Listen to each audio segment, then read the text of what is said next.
Meus amigos, muito boa noite para nós. É uma alegria retornar aqui ao Allan Kardec para que possamos dar prosseguimento a algumas reflexões singelas a respeito do nosso caminho espiritual. Nós somos espíritos reencarnados. E isso é fácil de ser percebido. Afinal, nós vivemos num mundo material, concreto. Somos expostos a todo tipo de provação que advém da vida material. Para alguns, essa circunstância, no entanto, não é tão agradável. Porque vejam só, como é que nós podemos pensar, após uma série de provas, dificuldades, experiências, que Deus haveria de nos condenar a nascer novamente nesse mundo tão desafiador. Embora nós possamos viver momentos de felicidade, a condição humana é muito frágil. Em um momento, imenso prazer. No momento seguinte, muita dor, medo, insegurança. E nós então vivemos como um barquinho, na maioria das vezes de pequeno porte, poucos de nós somos verdadeiros cargueiros, navegando num oceano revolto. Isso é profundamente desafiador. A religião funciona, então, como uma espécie de terapia, de hospital ou de escola, que tenta apresentar para a alma saídas a tamanho sofrimento. Algumas escolas de fé vão dizer que esse mundo não tem a menor razão de ser. Tudo que se vive na Terra é vazio de sentido, é menor, e as ambições e esperanças devem se concentrar na vida que vem depois. Isso é um problema, porque se você começa a sofrer aos 14 anos, a expectativa de vida hoje do brasileiro ultrapassa os 80, nós ainda temos muito tempo de sofrimento pela frente. E só esse discurso da felicidade depois da morte é muito vazio, é superficial. E, portanto, não consegue muito nos prender. Além disso, seria um grande desperdício de Deus se Ele tivesse criado um universo tão belo como esse em que nós habitamos e tivesse condenado a ser uma penitenciária da pior espécie. Alguns companheiros dizem: o mundo é um vale de sombras e de dores e de provas, e todo mundo que vive só tem desgraça, o corpo prende a gente à sombra espiritual. É tanto sofrimento junto no discurso de alguns promotores da fé, que eu fico pensando, se esses homens fossem promotores da desgraça, como seria? Cabe-nos então refletir qual é o papel do Espiritismo nessa questão. Inicialmente nós dizemos: não há nenhum compromisso espírita com o céu encantador, com anjinhos tocando harpa e eterna felicidade depois da vida material. Segundo o Espiritismo, céu e inferno são estados de consciência. Quando você revê alguém que ama muito, quando você abraça um filho, quando você come uma comida que é gostosa, saborosa, você está num estado de céu. Do contrário, se você se sente incomodado, se você é agredido, se você agride, se perde a estabilidade, estado de inferno. E esses estados acompanham o sujeito ao longo de toda a jornada, desde o nascimento até a morte. Esse mundo seria, então, aos olhos dos espíritos que nos respondem e nos ditam o livro dos espíritos, uma espécie de oficina, uma espécie de universidade, onde nós nos inscrevemos pela porta da encarnação para que possamos aprender a mobilizar instrumentos, de modo que nos tornemos habilidosos com as coisas desse mundo. Que coisas são essas? Sobretudo, as nossas emoções. Quando eu não sou capaz de dominar as minhas emoções, eu entro em estado de desequilíbrio. E em estado de desequilíbrio, o sofrimento aumenta muito. O que o Espiritismo se propõe fazer, então, nas nossas vidas, é criar clareza mental para que possamos usar melhor a vida, dissolvendo a sombra e promovendo harmonia e paz. Então percebam que o raciocínio é muito simples, não é? Onde que mora o problema disso tudo? Porque a gente contando assim parece até um mapa do tesouro. Onde reside o grande desafio? É preciso tomar consciência a respeito da nossa condição e de como a vida é um laboratório. Se nós tivéssemos que definir a casa espírita, talvez nós disséssemos que o templo que nos recebe hoje é um grande laboratório da alma, onde nós vamos misturar compostos, vamos movimentar ingredientes, vamos fazer experimentos que podem dar resultados positivos. E todos esses ingredientes estão no mundo interno, não estão no mundo externo. O desafio espírita é tomar posse disso tudo, fazer as experiências e colocar em prática uma conduta capaz de proporcionar felicidade. Para que eu comece a fazer isso, eu tenho que olhar para dentro. E para olhar para dentro, é indispensável pensar no motivo da minha vida aqui hoje. Por que é que eu estou vivo nesse mundo? Por que é que a encarnação foi me dada? Para começarmos assim, levemente, nós precisamos dizer, nós temos que afirmar que se você está encarnado, se eu estou encarnado, é porque algo deu errado. À exceção de talvez um ou outro aqui que seja emissário de Deus, que está no mundo unicamente para semear a virtude, a paz e a harmonia, todos nós encarnamos porque algo deu errado. Não precisamos pensar em erros clamorosos. Quando a gente vai pensar em vida passada, será que eu fui na outra vida? Todas as revelações são fantásticas. Eu não conheço ninguém que descobriu que na vida passada foi caminhoneiro. Foi doméstica. Ninguém varreu rua. Talvez tenha sido um camponês romano. Que é chique, né? Dá um glamour. Ninguém foi nordestino, retireiro. Ora, na verdade, nós hoje que somos pessoas comuns, fomos na sucessão das nossas vidas passadas, pessoas comuns. E o vício do nosso comportamento foi exatamente o de nos mantermos mornos. Há uma afirmativa do Cristo no Apocalipse que é interessantíssima. Ele diz assim: se vocês fossem quentes ou frios, eu os engoliria. Mas vocês são mornos, e eu vomitar-vos-ei de minha boca. Olha, nós somos mornos. O que é o morno? O morno é aquele que vive tudo do mesmo jeito. É aquele que mobiliza todas as forças para não entrar em nenhum estado de instabilidade. Nós somos mornos quando nós dizemos assim: não, eu já sei tudo. Não, isso aí eu já sei. Isso aí eu já aprendi.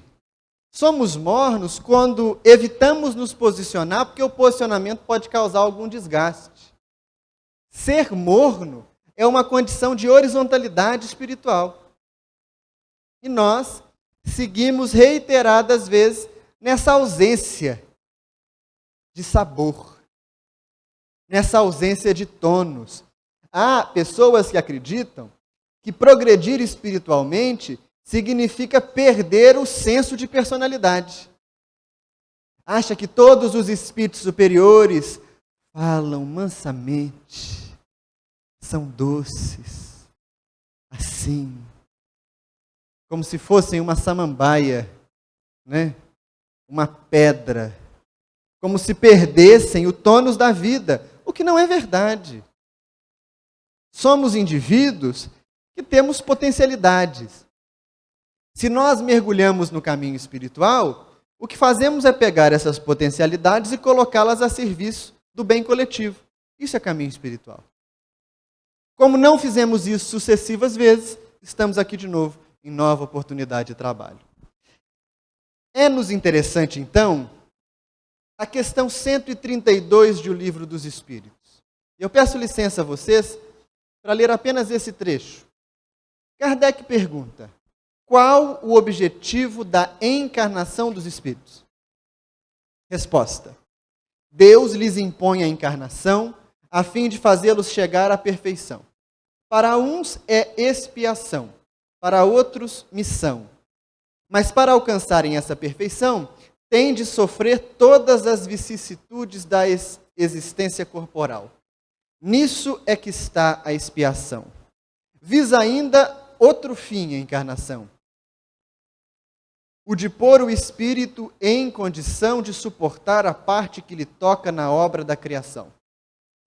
Para executá-la é que em cada mundo toma o espírito um instrumento de harmonia com a matéria essencial desse mundo, a fim de aí cumprir, daquele ponto de vista, as ordens de Deus. É assim que, concorrendo para a obra geral, ele próprio se adianta. São dois os objetivos da encarnação.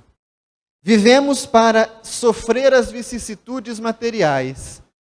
Credo, que coisa macabra, né? Você reencarna para sofrer vicissitude.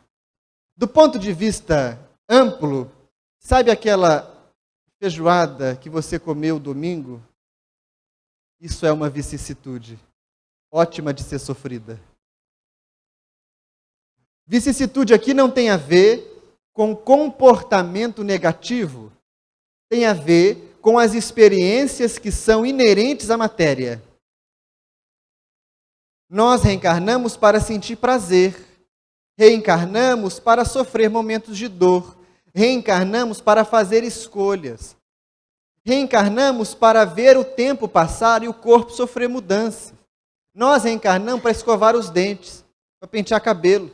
Tudo isso são vicissitudes da matéria. Esse é o primeiro objetivo. O segundo, dizem para nós os imortais, é tornarmos-nos capazes, isso é poesia para a alma, amigos, de cumprir a parte que nos toca na obra da criação. Olha como é que isso é bonito. Enquanto estamos na ignorância, nós não sabemos o que nos cabe fazer. À medida que vamos nos aperfeiçoando, tornamos-nos capazes de cumprir a parte que nos toca na obra da criação. E aí nos tornamos seres úteis ao plano divino. O problema, então, de eu conseguir colocar isso em prática reside na experimentação das vicissitudes. Sabe por quê? Porque nós temos uma ilusão de eternidade. Vamos aprofundar um pouco o raciocínio nisso. Vejam só. Vivemos uma vida humana. Nascemos filhos de um casal, pai, mãe, tivemos irmãos ou não, moramos numa cidade, estudamos em uma escola, conhecemos esse ou aquele namorado, namorada, trabalhamos, e ao longo de todos esses anos, nós vamos constituindo aquilo que nós podemos chamar, sob a ótica espiritual, de personalidade. O seu nome é a sua personalidade. Quando digo para vocês assim, hoje quem faz a palestra sou eu, e me chamo Vinícius Lara. Vinícius Lara é uma personalidade, vocês conseguem entender? O espírito imortal já teve uma série de vidas antes dessa. Vai ter uma série depois. Eu não sei se na minha última vida eu me chamei Jorge, João, Teresa, Maria. Não sei se na minha vida futura eu vou ser novamente Joana, Catarina, Pedro, Alberto. Se nós imaginássemos uma imagem, nós poderíamos dizer que o espírito, verdadeiramente, é como se fosse o fio de um cordão. E cada vida, cada existência, uma conta, uma pérola. As contas mudam. O espírito não. Onde reside todo o nosso problema? Nós nos fixamos excessivamente na conta, na personalidade. Esquecemos de que somos o fio. Está dando para entender? Qual é a consequência imediata dessa minha fixação na personalidade? Primeiro, as duas chagas morais da humanidade segundo os Espíritos: orgulho e egoísmo. Porque se eu não consigo perceber a minha jornada, que é transtemporal, eu penso assim, eu sou naturalmente melhor do que o outro. Orgulho. Segundo, eu quero tudo para mim, porque eu sou o centro da vida. Egoísmo. E aí nós pensamos assim, o que vai acontecer quando eu me encontrar com Jesus? Gente, o Vinícius nunca vai encontrar com Jesus. Quando encontrar, vai ser algo muito melhor. Porque essa personalidade vai ter sido desfeita. E elas são desfeitas com a facilidade que a onda do mar leva o castelo de areia. Vivemos uma vida de 100 anos. Desencarnamos. Suponhamos que vamos viver 100 anos na erraticidade. Então a sua personalidade vai ter a duração máxima de 200 anos. Uma vez que você reencarne, começa tudo de novo. Vai ter outro nome, outro lar, outro tempo. Vejam vocês, talvez aqui muitos estudaram em escolas que nem existem mais. Talvez tenham sido criados em locais ou trabalhado em empresas que já fecharam, que já modificaram seus nomes. É impossível repetir uma personalidade. Quando eu, então, me encontro angustiado, trago a personalidade para o centro da minha vida, eu quero controlá-la. Eu quero dominar a vida. E aí a gente diz assim, cheio de autoconfiança, não tem perigo, está tudo sob controle. Nada está sob controle. Isso é enlouquecedor. Nunca nada esteve sob controle.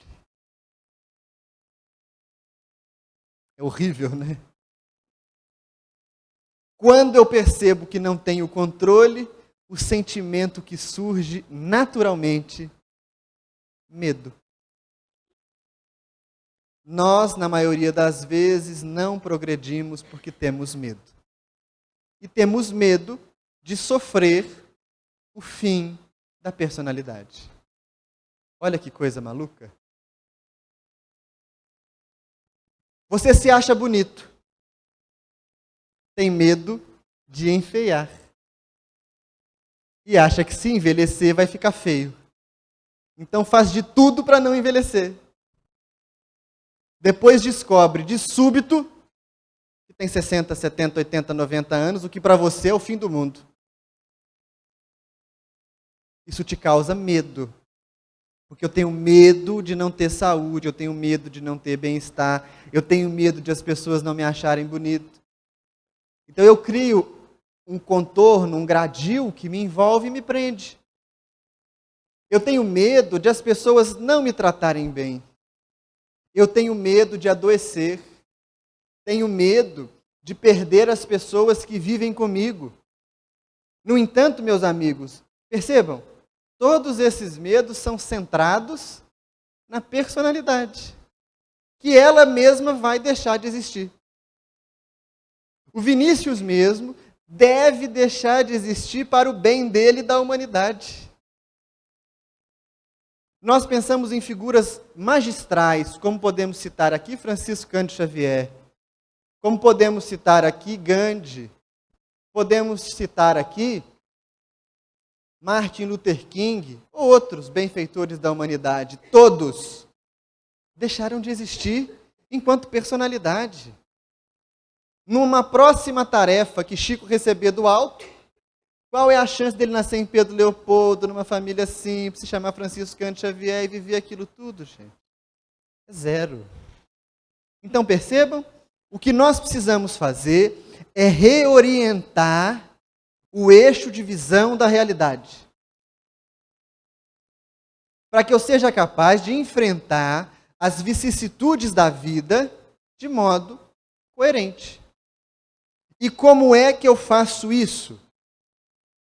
Nós devemos trazer para o dia a dia reflexões profundas a respeito da impermanência e da transitoriedade. Tudo nesse mundo é impermanente. Você é novo, vai envelhecer. Você tem cabelo, vai ficar careca. Tem dentes, eles caem. É magrinho, engorda. É gordinho, engorda mais. Que é uma droga também, não é? Tudo nesse plano é impermanente. Nós somos incapazes de manter qualquer coisa sob controle absoluto. E o desafio é perceber isso como algo natural. Enxergar a vida como uma sucessão de experiências impermanentes. Por que eu trato mal alguém que mora ou que vive comigo? Porque eu tenho a impressão que ela vai estar comigo para sempre. Eu trato mal agora, e depois, se for preciso, eu faço as pazes. Por que às vezes eu falo coisas horrorosas para quem eu amo? Porque eu tenho certeza de que aquela pessoa vai estar comigo para sempre. Não é muito comum que um indivíduo no leito de morte manda chamar todos aqueles com quem ele brigou para fazer as pazes? Esses são abençoados, porque quantos desencarnam sem a possibilidade de fazer as pazes? A vida pode ser comparada a uma árvore. Me acompanhe no pensamento. Imagina aquela árvore frondosa, uma mangueira, uma castanheira, muito grande, no quintal da sua casa ou na rua. E aí no fim da tarde, centenas de pássaros, dezenas de pássaros vêm e pousam na árvore. Isso é a encarnação. Os pássaros estão pousados juntos na mesma árvore. Mas tem um menino desocupado que estoura uma bomba na rua ou que tampa uma pedra na árvore. E esse menino é a lei de causa e efeito. Quando estoura, os pássaros voam todos em direções diferentes. Alguns podem voltar a pousar na mesma árvore, não é verdade? Mas a maior parte vai pousar em outro lugar. Nós estamos na mesma circunstância. Estamos aqui hoje no Allan Kardec, uma revoada de pássaros pousados na mesma árvore. Mas a causa e efeito há de estalar a sua bomba em breve. E nós vamos bater em retirada. O único momento verdadeiramente nosso é esse. Todos os outros não nos pertencem. Podemos comparar a encarnação também como uma ida ao shopping. Você sai de casa e fala, eu vou ao shopping. Decide que vai comprar alguma coisa ou que vai na praça de alimentação, entra no shopping. Pode ser que você cruze no caminho com uma ou outra pessoa que conhece. Mas a maior parte daqueles com quem você vai conviver, você não verá de novo. O único momento que tem com ele é aquele encontro casual pelo corredor do shopping. Por isso, nós temos que ter atenção a esses momentos. Imaginem no trânsito, a única lembrança que o sujeito que está naquele carro branco vai ter de você é quando ele parou no sinal atrás do seu carro, você demorou a arrancar, ele buzinou e você fez um gesto de longa vida, disse palavras bonitas para a mãe dele, coisas assim. A única oportunidade, porque a vida é impermanência. Como eu acho que tudo está no meu controle, eu penso assim: amanhã eu faço. Depois eu resolvo. Logo mais eu penso. E ao invés, então, da minha vida se tornar uma experiência de multiplicação de virtudes, ela se torna um campo de batalha. Uma queda de braço com a vida. E eu tenho medo de perder. Sabe qual que é a notícia ruim? Eu sempre vou perder. Nunca antes nós tivemos uma humanidade tão marcada por transtornos mentais. A solidão domina todos os povos, todas as gentes. Alguns estudos apontam que não há um ser humano que não tenha pensado uma vez em sua vida em desistir, sumir do mundo, ou mesmo tirar a própria vida. Isso não é um fenômeno assim casual. Isso acontece porque nós estamos perdendo a queda de braço. Porque nós dizemos para a vida assim: eu mando em você. E ela diz: não, bobinho. E aí nos dá uma chinelada. O desafio, então, do Espiritismo é que nós aprendamos a viver as experiências da vida com leveza. No Oriente, os mestres espirituais são chamados de senhores da dança. E essa expressão ela é muito bonita. Porque o senhor da dança denota a capacidade de bailar com as experiências. Imagine uma dança mais forte. Vocês já devem ter visto um número de tango na TV, ou pessoalmente. E tango é uma dança muito bem marcada. O homem faz movimentos fortes e a mulher recua.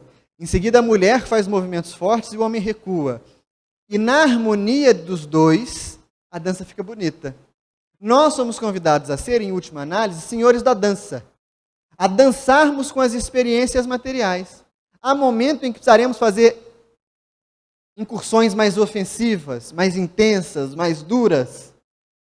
Outros vão pedir de nós recolhimento.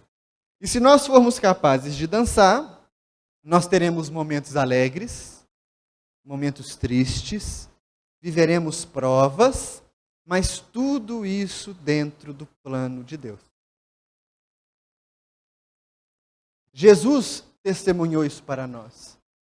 Há um celeuma, as pessoas discutem assim: Jesus quebrou ou não quebrou o templo? Aí uns dizem: eu acho que quebrou, mas eu não sei por quê. Outros respondem: é claro que não quebrou. É claro que não quebrou. Onde já se viu uma alma como aquela quebrar o templo? Jesus era o absoluto amor e tudo mais. Na obra A Educação entre Dois Mundos, Cristiano trata da questão para nós e ele diz: Jesus quebrou o templo. Quebrou. Como vetor de uma indignação justa. A diferença dele para nós é que nós quebraríamos o templo, ficaríamos um mês falando: você viu que eu quebrei? E aquela paulada que eu acertei? Nossa, eu soltei uma pomba que saiu voando. Tinha que ver a alegria da pomba. Jesus atrapalhou os vendilhões, foi para a casa de Pedro e continuou com as suas tarefas espirituais, demonstrando que dançava com a vida. Naquele momento, era necessário impedir o comércio abusivo. Mas quando ele vai até Lázaro, quando Lázaro está morto, aquilo que Allan Kardec vai dizer se tratar de um fenômeno cataléptico, Jesus chora. É o menor versículo do Novo Testamento. E Jesus chorou. quando vê as irmãs tão tristes com a partida de Lázaro. Percebem como é uma dança? Ora, um movimento intenso, ora, um movimento de recolhimento. Ora para frente, ora para trás. Jesus estava indo lá, gente, para fazer Lázaro voltar. Ele precisava chorar? Quem mais do que ele sabia das realidades da vida? Por que é que Jesus chora? E tem gente que diz, não chorou. Para de dizer o que Jesus fez e o que não fez, meu filho. Chorou. Chorou porque dançava com a vida. E naquele momento, demonstrar sentimento de entrega, demonstrar compaixão, era um ato nobre. Nós somos como se fosse uma estaca fincada na terra. E a gente se orgulha disso. Eu não tenho jeito, só na próxima vida. Para com isso, senhor. Uma vez um amigo disse para mim assim, aqui no interior de São Paulo, eu nunca vou renascer como mulher.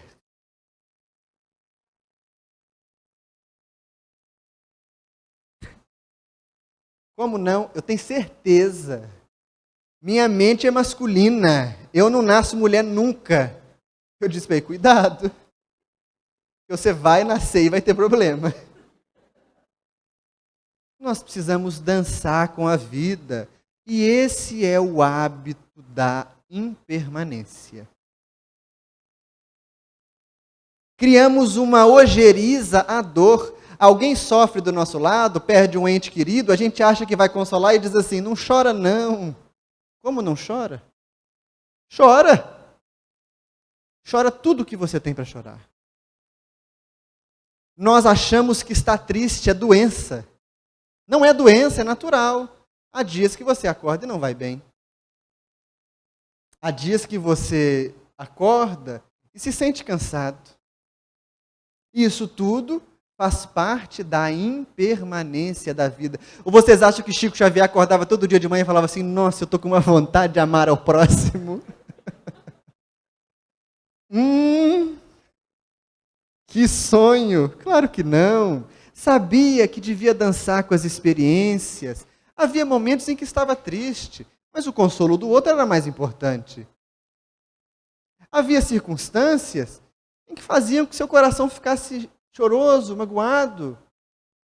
No entanto, em outros momentos ele era mais ativo, mais vibrante, e esses somos nós.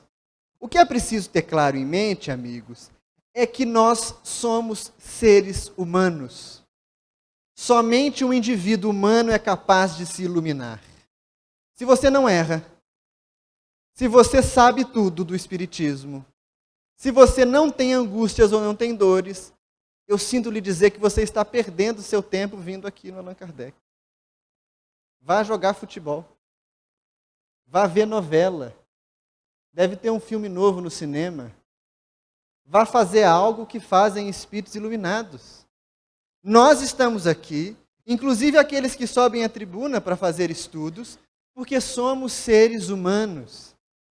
E é da profunda condição humana, impermanente, transitória, frágil, que nós nos apoiamos para dar sentido a essa vida.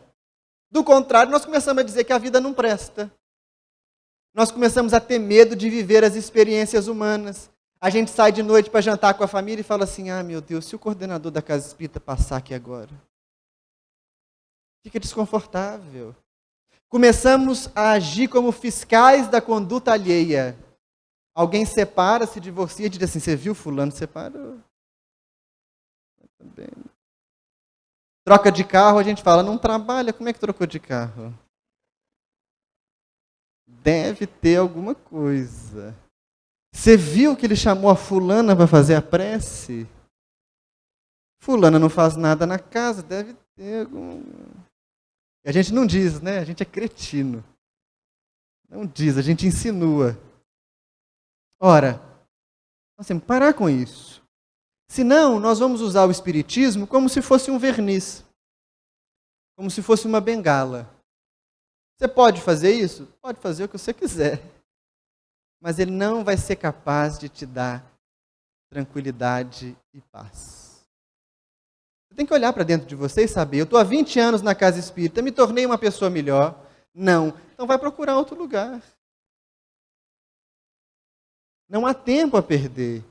Às vezes nós nos afobamos dizendo assim, eu tenho que ler todos os livros, eu tenho que saber tudo. As pessoas perguntam para mim assim, você acha que eu devia ler o livro que você psicografou? Não.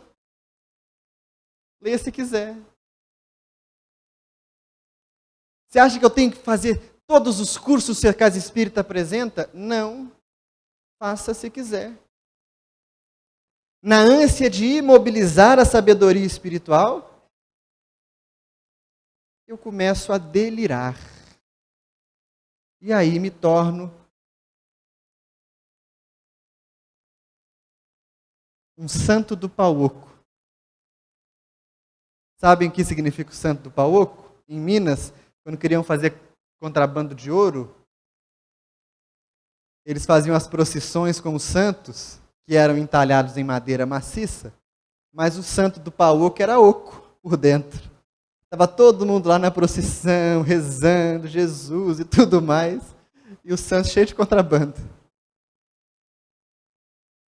Então vale muito pouco que eu esteja aqui sentado, numa postura, meu Senhor, e por dentro cheio de contrabando. Já passamos desse momento da história. A questão é, qual o meu potencial de ser feliz e fazer feliz quem está comigo? Todo o Espiritismo se resume em caridade, e caridade é compaixão. O exercício da compaixão é o exercício da iluminação espiritual. E é a chave para superar o medo. Então eu devo olhar para mim mesmo e pensar assim, quando eu tenho as minhas crises de carência, porque nós sofremos de um mal crônico chamado síndrome do patinho feio. Você lembra da história do patinho feio? Ninguém gosta de mim, eu sou o pior. Mas eu estou tão mal. O patinho é o cisne, gente. E a gente fica por aí. Tem indivíduos que apresentam a carteira de identidade no sofrimento. Né? Quem é você? Eu sou aquele que sofre como ninguém jamais sofreu. Isso não traz felicidade. Algumas pessoas, caso se curem do mal, não têm o que conversar mais com os outros. Porque transformavam o mal no cartão de visita.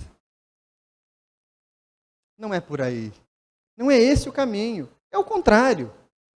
É o caminho de adquirir a autonomia. E para adquirir autonomia eu preciso entender. Puxa vida, eu erro muito.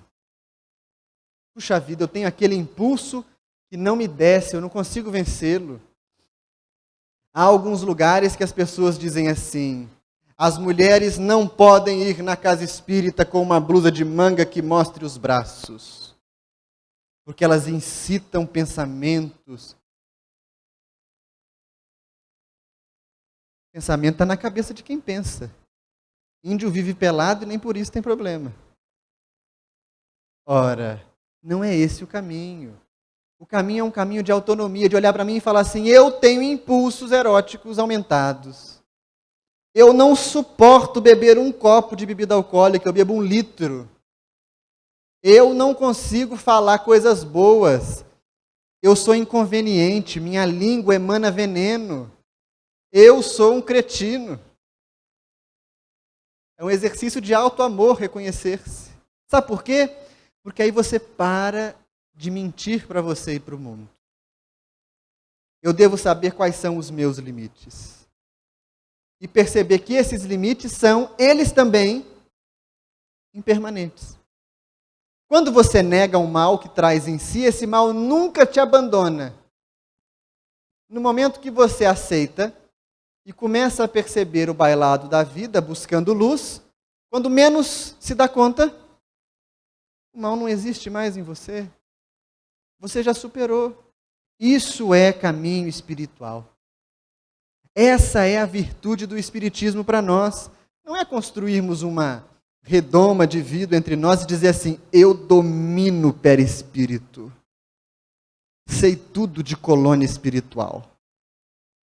Ninguém aqui leu mais livros do que eu. Parabéns para você. Irmão Jacó desencarna e dita para Chico Xavier a obra Voltei.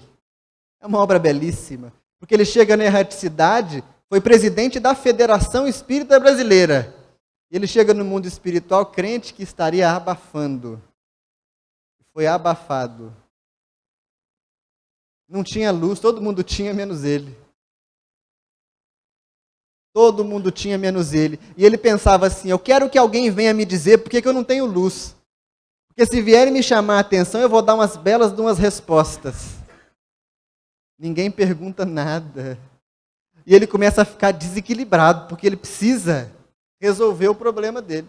Ele vai até Uberaba, se eu não me engano, Chico já estava em Uberaba, e procura Emmanuel para ditar a obra.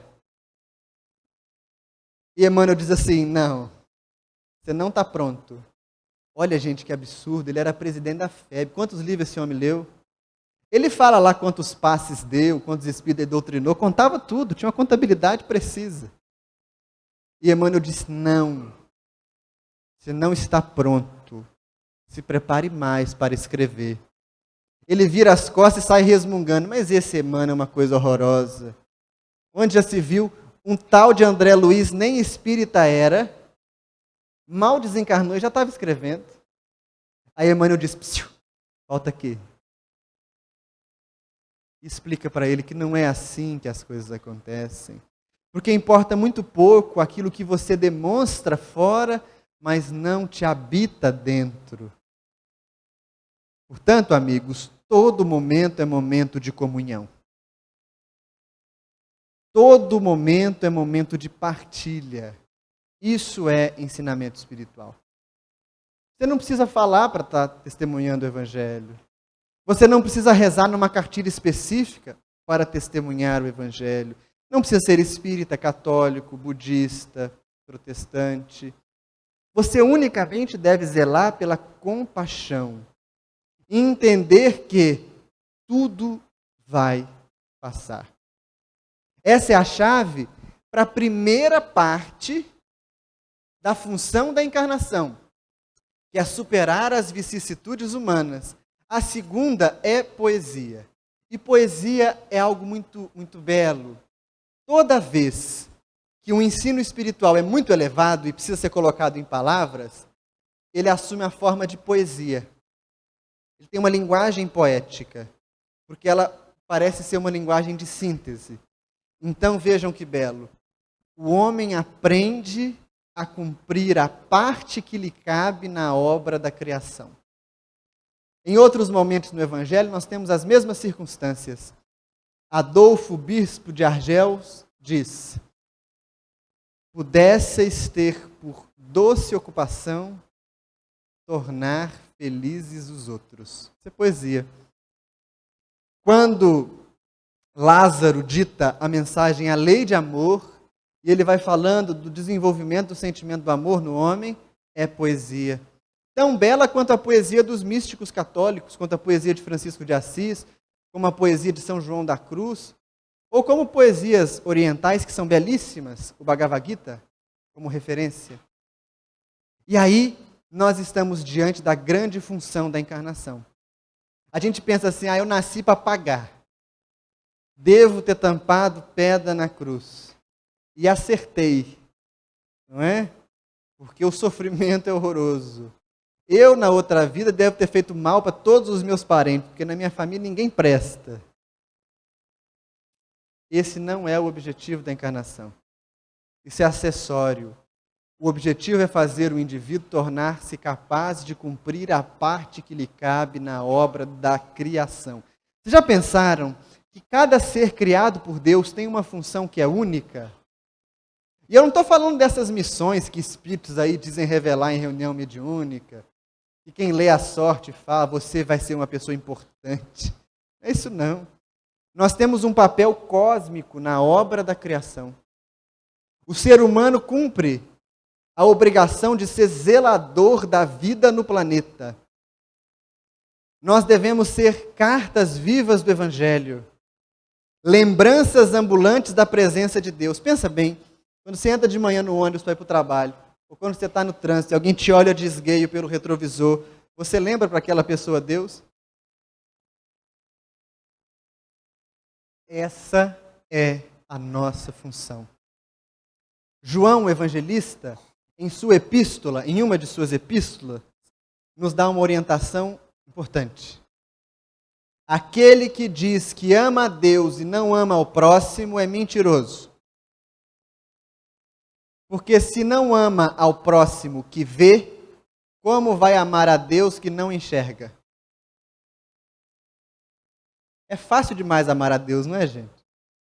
Deus não pega dinheiro emprestado e não paga. Deus não fecha no trânsito. Não toma banho de 40 minutos. Não nega os nossos caprichos. Deus não pega o último pedaço de doce que você deixou na geladeira para comer quando voltar da casa espírita. Tem parentes nossos com requinte de crueldade, né? Porque come o doce e deixa o pote do jeito que estava. Aí você vai abrir aquela onda de raiva, não é? Amar a Deus é muito fácil, mas a síntese da vida é amar ao próximo. Se nós tivéssemos um só exercício para fazer na vida, deveria ser o exercício de compaixão. Se nós tivéssemos um único ensejo, deveria ser o de compreender o próximo. E de promover divulgação, expansão, crescimento da consciência dilatada da vida. Aí nós temos sentido existencial.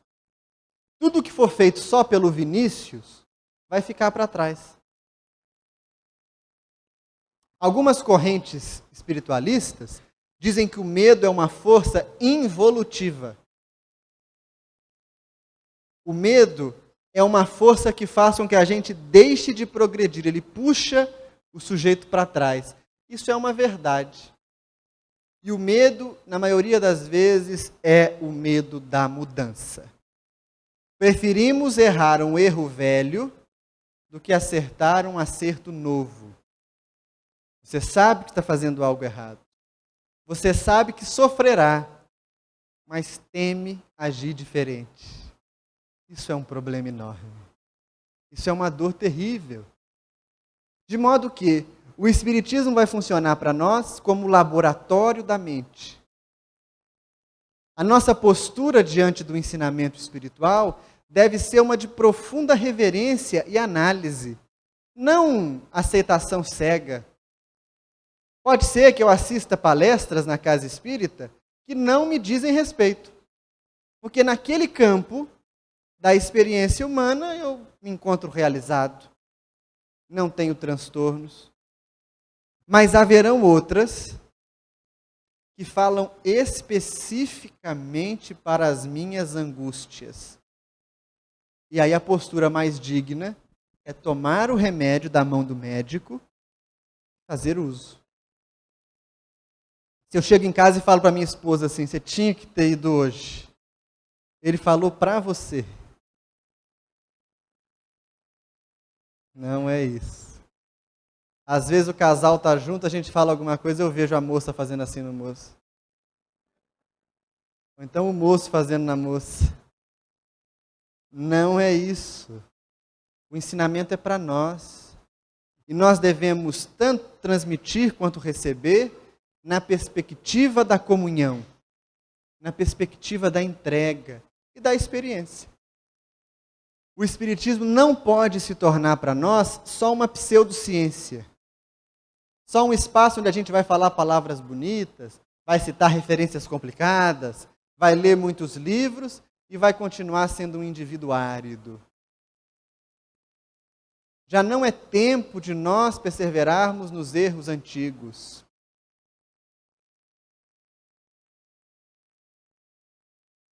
Não há tanto problema a gente morrer e ir para o umbral. Afinal, vai estar cheio de gente conhecida. Todo mundo vai para lá. A Bilinha vai reunir todo mundo de novo e fazer um outro Allan Kardec. Porque a única chance de nós rompermos com a dor é nos tornarmos honestos transparentes e ativos na superação do medo e na compreensão da impermanência. O último capítulo que Cristiano nos dita, e às vezes você está pensando assim, que raio de cristiano é esse? É cada nome esquisito de espírito que esse povo toma. Cristiano foi um tarefeiro espírita que desencarnou no final do século passado e durante as suas primeiras comunicações ele assinou com o nome que tinha na última vida. No entanto, como fora médium, trabalhou ativamente na evangelização infanto-juvenil junto à Federação Espírita Brasileira à época, como foi um tarefeiro muito visado no seio do movimento, disse para nós assim: eu não posso valer-me do nome que tive. Trabalho hoje como um cristão. Desse modo, me chame Cristiano. Portanto, é o pseudônimo de um companheiro. Ele redige no último capítulo da obra uma reflexão muito interessante a respeito da comunhão com Deus. Segundo ele, a culminância do ato educativo é nós nos tornarmos identificados com o Pai. E como se dá esse processo? Ele relembra para nós cada um dos atributos de Deus que Allan Kardec nos apresenta em O Livro dos Espíritos. Único, imaterial, imutável, soberanamente justo e bom, todos eles. E ele diz que cada vez que nós somos capazes de viver na vida prática um desses atributos, nós estamos em comunhão com Deus. Como que nós vivemos, por exemplo, a eternidade de Deus? Os nossos sentimentos são eternos. Já repararam isso? Quando nós estamos com alguém que amamos profundamente, o tempo tem outra dimensão. Na vivência de um sentimento, nós estamos eternizados. O problema é que ele chega num atributo de Deus interessante, porque ele diz que Deus, ele não, né? Kardec diz para nós que Deus é imutável. Como é que nós vivemos a imutabilidade? Não acabamos de fazer um estudo inteiro dizendo que tudo é transitório? Como é que nós podemos viver a imutabilidade? E ele nos fala exatamente do tema, dizendo: ao percebermos que tudo muda, a única coisa que não deixa de existir na vida é a própria mudança. Quando nós conseguimos trazer esse conceito para o chão da vida, para a rotina diária, quando nós percebemos que somos indivíduos em constante mudança, entramos em comunhão com Deus. E essa comunhão é a chave para a nossa felicidade. Não no futuro, agora. E como é que eu vou saber que eu estou no caminho certo, Vinícius? Eu vou começar a fazer essas loucuras todas. Como eu descubro se eu estou no caminho certo? Eu vou ver alguma coisa, vou sonhar, vou ter um sonho profético, eu vou ouvir um sininho, vai descer a pomba do céu. É isso? Nada disso. Se você acorda de manhã, toma café e arruma a casa, no momento que você se iluminar, você vai acordar de manhã, vai tomar café e vai arrumar a casa. Se você vive com um marido difícil ou com um filho que é um desafio para a sua relação, você vai continuar com um marido difícil e com um filho que é um desafio para a sua convivência. O que muda então? Você. Essa é a chave do progresso. Você se muda. Nós nos modificamos. Dançamos com a vida e encontramos paz. Num mundo de tantos excessos, a paz não é um tesouro? Colocar a cabeça no travesseiro de noite sem uma lembrança ruim? Sair da prisão do danado do celular? Superar as dificuldades bobas de uma fala mal compreendida? Esse é o nosso destino. Não depois, Se você está vindo na casa espírita para conseguir um lote em nosso lar, deu ruim para você. Acabou os terrenos. Todo mundo comprou. Só tem colônia em Minas agora. Mas não é aquela sofisticação toda. Não é isso. Se você vem aqui na certeza de que vai ter uma vida futura te esperando, cheia de bênçãos, não vai bem. Não vai. Vai ser exatamente a vida que você levar daqui. Portanto, o Espiritismo é uma filosofia concreta, de aplicação prática, verificável, replicável e transformador. Sobretudo, transformador. O nosso desafio é tomarmos o remédio. Chegamos à casa espírita e os estudos diagnosticam as nossas carências. A nossa função é tomar o remédio. Tem gente que se cura com sal de frutas. Tem gente que precisa de uma benzetacil. Outros pequenas cirurgias. Alguns tratamentos mais longos.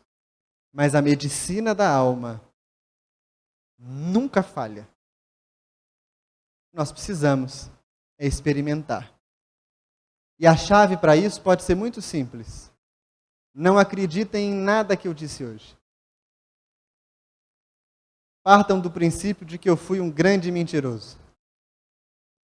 E façam a experiência por vocês mesmos.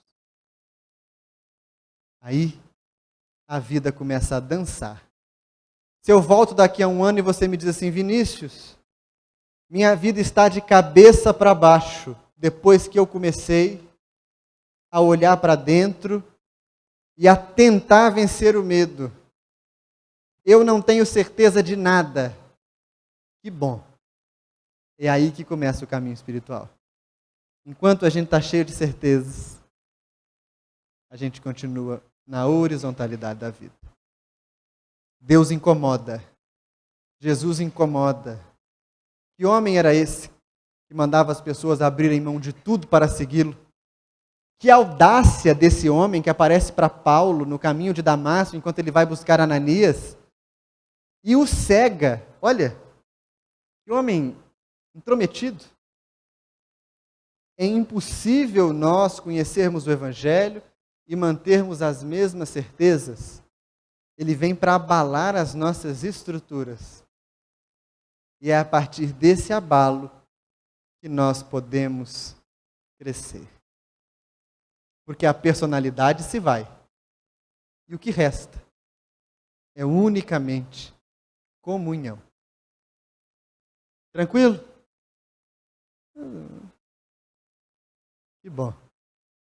Obrigado pelo carinho de vocês. Até a próxima.